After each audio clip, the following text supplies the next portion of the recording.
Ouais. Je sais pas, moi, ça C'est de manquer de quelque chose ou d'avoir trop de quelque chose? Il y a des députés américains qui brûlent le drapeau. Enfin, ça dépend, certains c'est le manquer, d'autres c'est l'avoir trop. Hein. Il faut être con. Par exemple, donner l'importance à les drapeaux. les immigrés, Ouais. Mais on les reconnaît à quoi les plus cons, dans leur comportement? Bah alors, non-connaissance de certaines coutumes locales, de certaines choses. Alors, déjà leur couleur aussi, parce que souvent ces immigrés, c'est pas des Européens, on va dire. En ce moment, c'est plutôt des étrangers noirs ou arabes, Oui. ou venant de pays où Oui. ils ont déjà un faciès différent. Mais moi, je pose le problème à l'envers. La question que je posais, bonjour René Louis, c'est est-ce que le problème des gens, c'est de manquer de quelque chose ou d'en faire trop?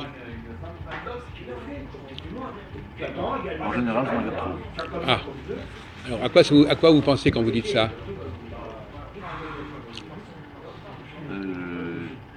Les gens font trop, en disent trop, surtout en disent trop. Je veux dire. Alors là, il y en a... Et alors les immigrés, ils auraient tendance à en faire trop? Parce qu'on c'est la question que je vous posais.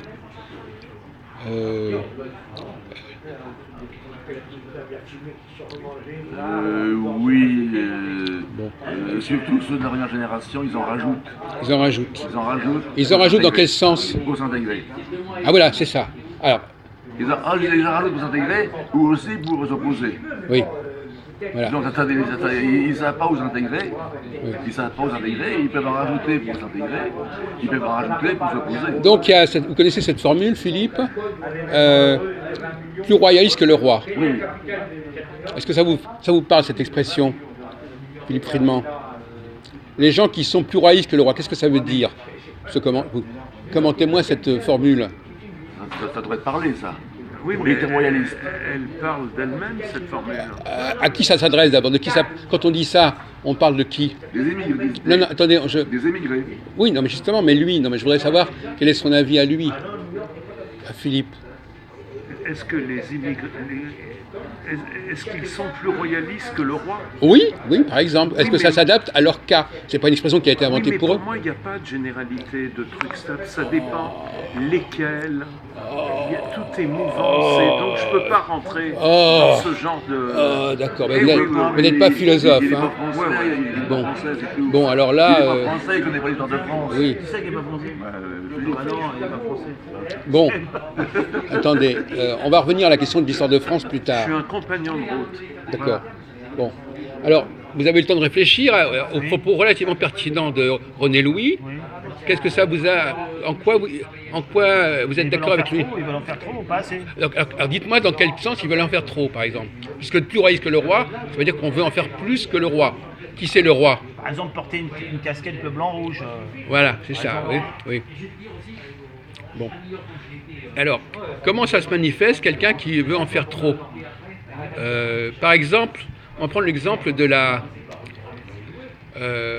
langue française, par exemple.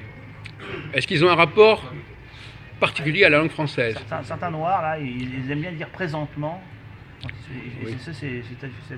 Oui, il y a un peu de pédanterie. par Voilà, moment. voilà. Oui, voilà. Voilà. Oui. Ils vont d'être très rigoureux dans l'utilisation de certains mots et de corriger si on n'utilise pas tel mot, etc. Donc ils font des réflexions aux Français. Ils leur disent vous en faites pas assez, vous n'êtes pas assez poli, vous n'êtes pas assez ceci, vous n'êtes pas assez cela. C'est paradoxal.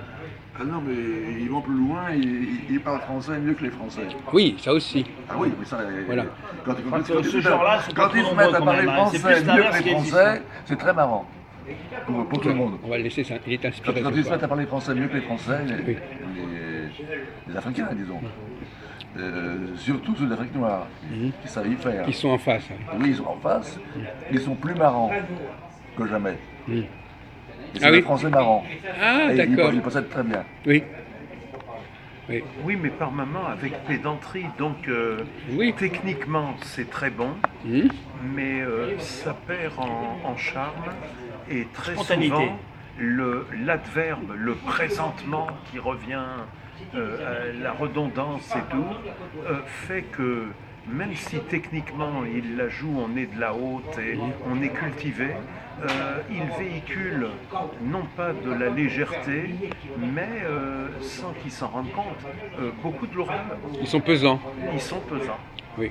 Alors, Didactiques et pesants. oui. Et même, quelque part, oui, ils font des... Voilà. Alors, comment ça se manifeste quand, par exemple, quelqu'un est trop précis dans sa façon de s'exprimer ou d'écrire? Parce que vous savez, vous connaissez la graphologie. Oui.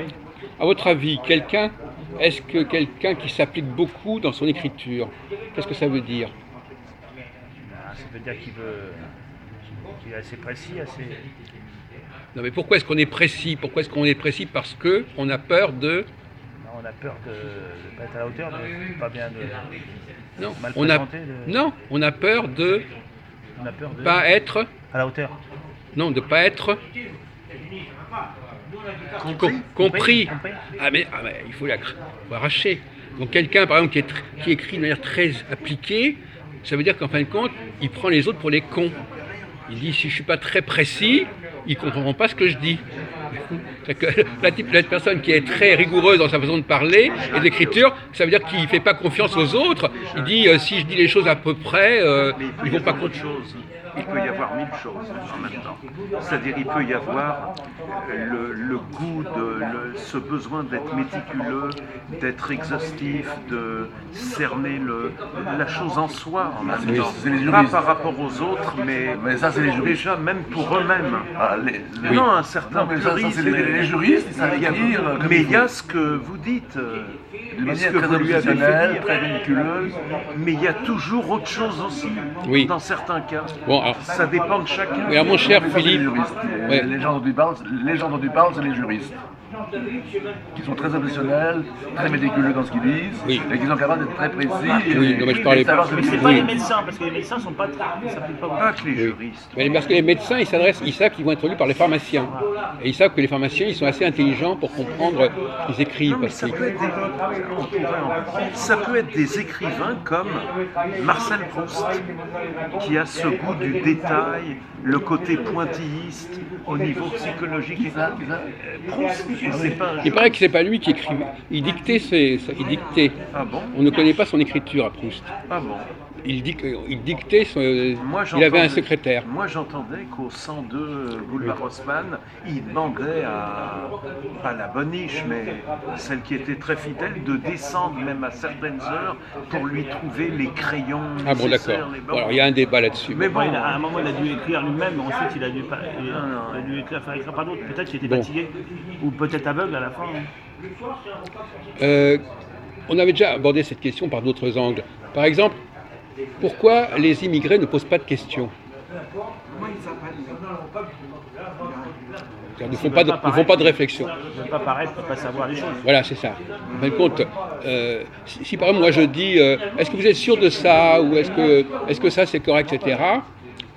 Si vous êtes immigré, vous allez dire je suis en train de me démasquer. Je suis en train de dire que je ne comprends pas. Il n'y a que quelqu'un qui est de souche qui peut se permettre de faire des critiques. Parce que lui, il n'a pas un comité d'infériorité, il n'a pas peur qu'on lui dise mais oui, vous posez ces questions parce que vous ne connaissez rien. Mais Jacques, même de souche, mais pas un télo entre guillemets, on peut retrouver la même chose parce que c'est la peur de se démasquer et de montrer une certaine faiblesse, une faille. De toute façon, mon cher Philippe, quand on parle d'immigration, je ne t'apprends rien, il y a l'immigration d'un pays à l'autre, mais il y a une immigration sociale aussi. Oui, voilà. Donc il y a des gens qui viennent d'un autre milieu, et ça aussi c'est une forme d'immigration avec les mêmes stigmates. Parce que toi tu pensais qu'il y a l'immigration d'un pays à l'autre. J'allais en parler justement. De même que la question des femmes et des hommes. Les gens de la campagne et de la ville. Voilà. Alors, on va aborder un autre aspect de la question. J'aime bien le mot pesanteur. Par exemple, quel est le défaut principal des femmes? C'est ce qui leur manque ou ce qu'elles ont en trop? Elles ont peut-être quelque chose en trop, ouais. Qu'est-ce qu'elles auraient en trop? C'est pas la perte de testicules, ça c'est sûr. Elles ont quelque chose. Non, je ne faisais pas allusion à des questions anatomiques. Hein. Que les femmes ont en trop? Oui. C'est l'aptitude à bavarder. Oui, il est inspiré. Il est inspiré. Et la logorée est souvent féminine. Oui. Mais la logorée féminine. Les hommes doivent le faire aussi. Oui. Les hommes doivent le faire aussi. D'accord. Mais la question. question que je pose, mes chers amis, c'est quelle est la faculté des femmes qui leur permet, qui les pousse à cet excès. Je dirais même que les femmes parlent trop et ne trouvent pas leur confier un secret. Bon. Voilà. Bon. Alors je reprends ma question. À quoi... Bon d'accord, vous nous avez dit qu'il ne faut pas généraliser, d'accord, on a compris. Mais à ce moment-là, on ne peut pas discuter. Café philo, on généralise. Ah oui. C'est la règle du jeu. Mais on peut penser. Oui. Alors la question est de savoir quelle est la faculté qu'ont les femmes qui les amène à beaucoup parler. Pas compliqué à comprendre. Voilà, c'est là-dessus que j'aimerais bien que vous planchiez un petit peu votre réflexion. C'est pas compliqué, hein, j'ai rien inventé.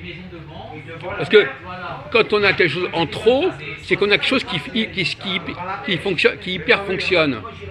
Hein. L'hyperfonctionnement déclenche le trop. C'est l'empathie.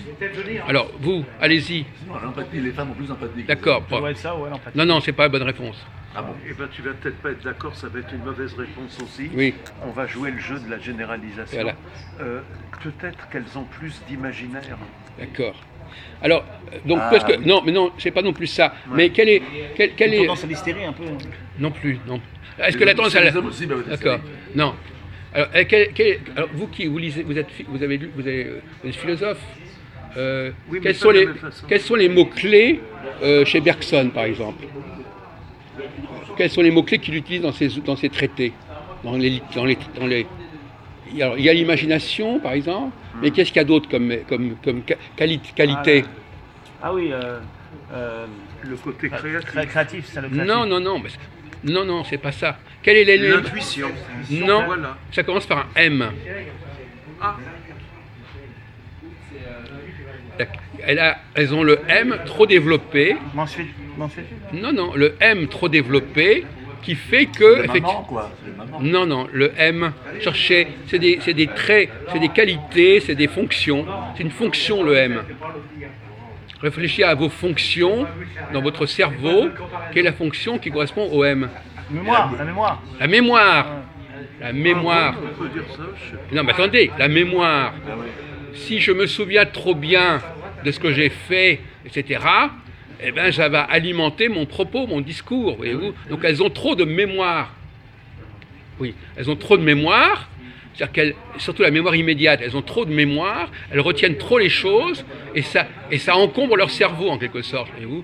Et quand on n'a pas autant de mémoire, eh bien, on a une plus grande liberté. Par exemple, notre ami Philippe, son problème, c'est qu'il a peut-être trop de mémoire. Quel Philippe?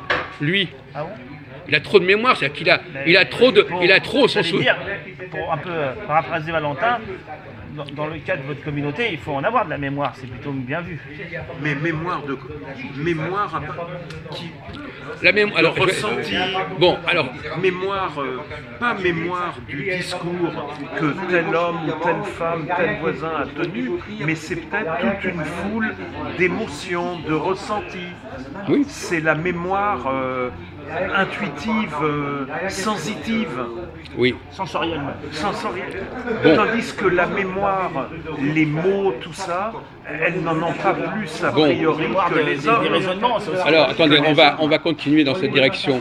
Alors, comment est-ce qu'on emploie le mot mémoire? Dans quel domaine on emploie le mot mémoire? Dans plusieurs domaines. Comment? Dans plusieurs domaines, on a la mémoire. Non, mais dans quel domaine de technologique on emploie le mot mémoire? En informatique. Oui, on dit? La mémoire morte, mémoire voilà. vive. Donc, ça renvoie à la machine. À la fameuse machine, puisque la femme est une machine. Voilà, c'est-à-dire qu'en fin de compte, la femme, elle a deux fonctionnements majeurs qui sont... se souvenir et parler. Non, se souvenir et...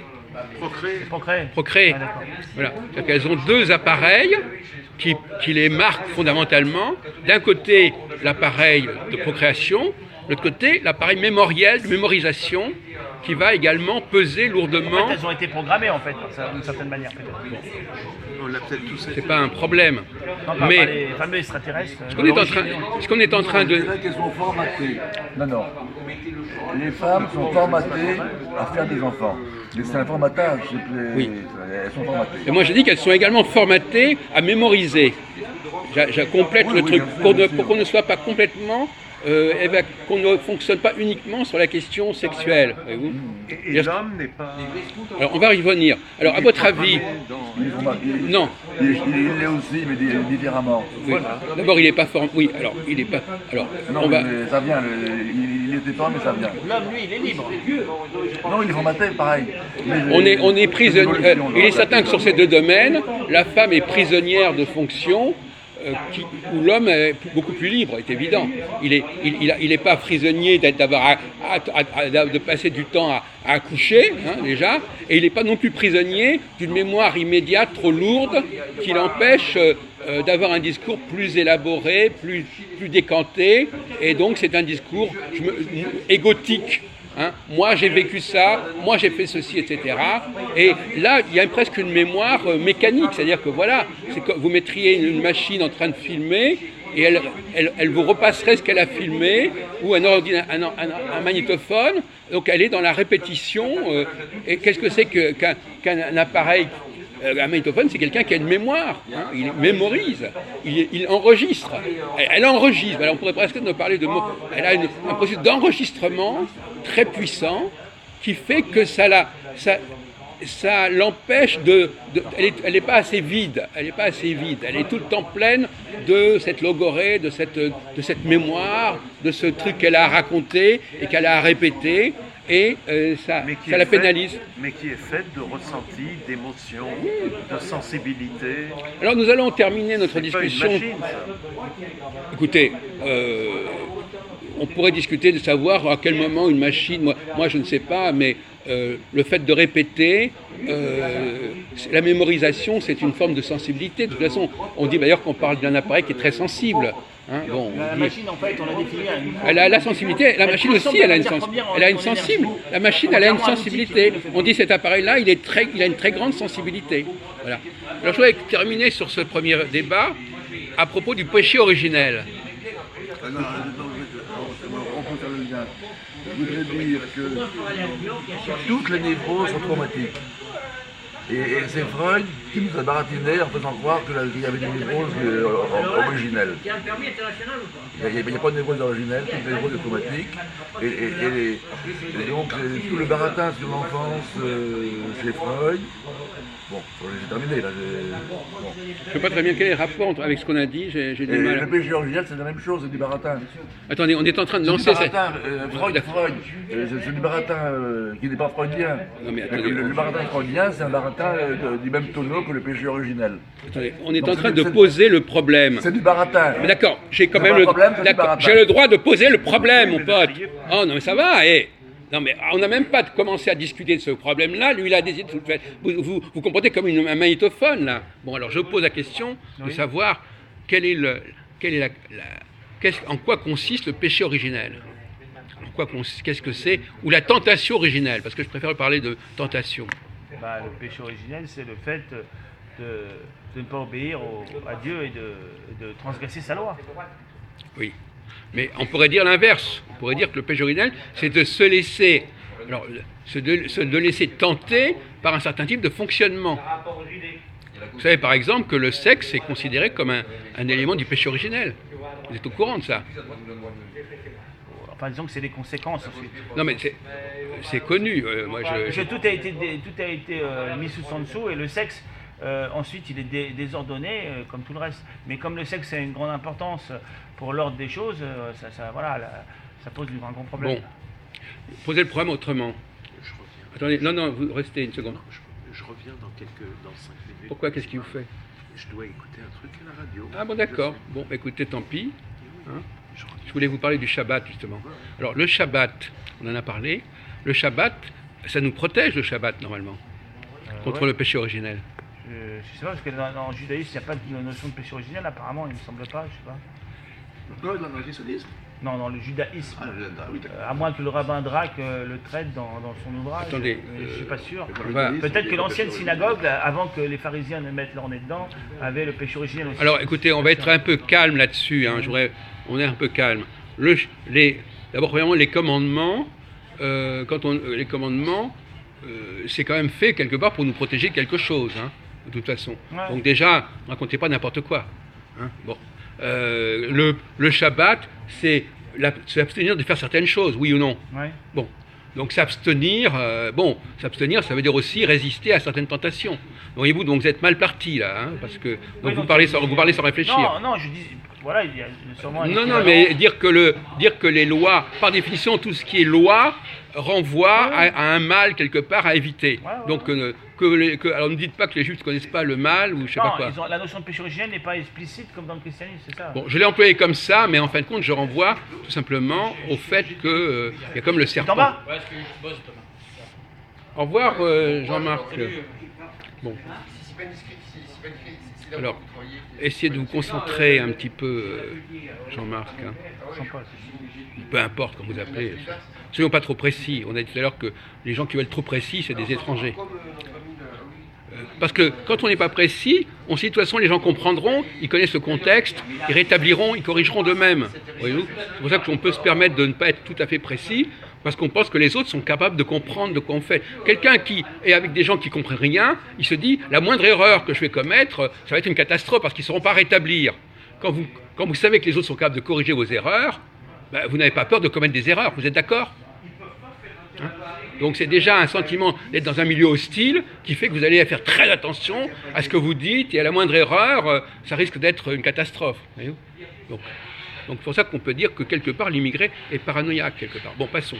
Alors donc revenons sur la question. Alors le Shabbat, à votre avis, je rappelle, je récapitule un peu de choses. Par exemple, le fait qu'on célèbre l'arrivée de la nuit, par exemple, pour vous rafraîchir un peu la mémoire.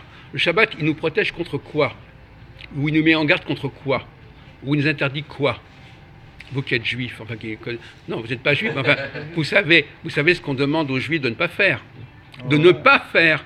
Hein, c'est intéressant. C'est pas un commandement de faire, mais un commandement de ne pas faire. La plupart des commandements, c'est de ne pas faire. Tu ne feras pas. C'est pas tu feras. Pas toucher à la lumière, pas toucher au feu. Bon.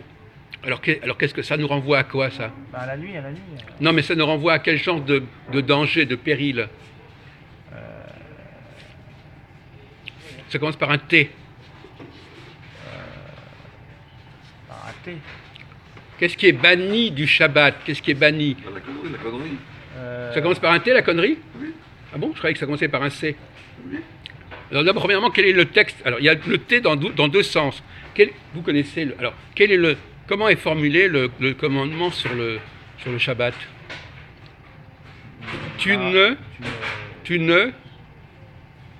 feras, mais travail, l'activité. Travail, donc déjà, il y a le T du travail. Ouais. Donc, alors ça veut dire quoi? Qu'il ne faudra pas travailler? Il faudra s'abstenir de travailler. Donc, travailler, ça veut dire aussi, et tu ne feras pas non plus travailler tes esclaves, etc. Bon. Donc, il ne faut pas fonctionner. Voilà, c'est ça que j'allais dire, il ne faut pas... je vous ai enlevé le... Voilà, il ne faut pas fonctionner. Comme la femme fonctionne, il ne faut pas... Voilà. Il ne faut pas se comporter comme une femme pendant le Shabbat, c'est ça en gros. Comme une machine. Comme une machine, mais aussi il faut éviter les machines elles-mêmes. Il faut éviter les machines, donc les femmes doivent être proscrites aussi pendant le Shabbat, elles sont séparées. Oui, on pourrait dire ça comme ça. Mais alors, donc le péché originel, c'est de se laisser tenter par la femme, par tout ce qui est fonctionnel. Voilà, ouais, d'accord. C'est-à-dire que la fonctionnalité de la femme, la fonctionnalité de la machine. Comment vous interprétez le péché originel par rapport, surtout que c'est une femme qui l'a fait rentrer dans Adam s'est laissé tenter par Ève. Qui s'est elle-même laissé entraîner par le serpent. Par le serpent, l'antique serpent. Bon. Donc effectivement, là on touche au même sujet, c'est-à-dire que le péché, c'est de céder au fonctionnement. Donc le fonctionnement, c'est pour les esclaves, le fonctionnement. Ouais. C'est pour les gens en bas. Les gens qui sont équipés, appareillés, etc. Mais les hommes juifs doivent éviter cela, ils doivent se garder. Être né sans les mains, c'est un meilleur signe qu'être né avec. C'est ce qu'on disait l'autre jour, effectivement. Celui qui n'a pas de main. Voilà, effectivement. En tout cas, même si vous avez des mains, il ne faut pas vous en servir. Voilà. Par exemple, là, je fais une erreur, par exemple, là.